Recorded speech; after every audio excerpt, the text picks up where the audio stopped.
పోయిండు, మిర్యాలగూడ పోయిండు, మహబూబ్నగర్ పోయిండు, నాగర్ కర్నూలు పోయిండు, భువనగిరికి పోయిండు.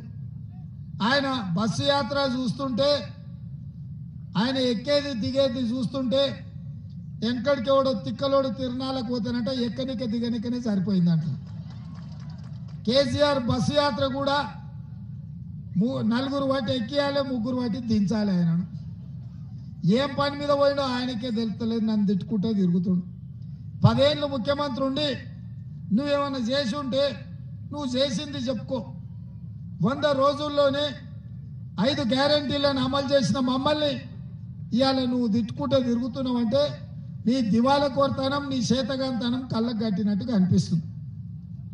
వచ్చినెంబడే ఆడబిడ్డలకు ఆర్టీసీలో బస్సు ఉచితంగా ప్రయాణం ఇచ్చినాం.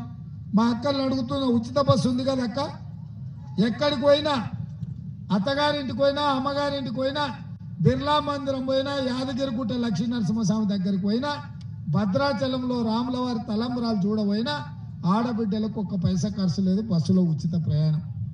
ఇవాళ పేదలకు రాజీవ్ ఆరోగ్యశ్రీ పథకం తీసుకొచ్చి 10 లక్షల రూపాయలు ఉచితంగా వైద్యాన్ని అందించినాం.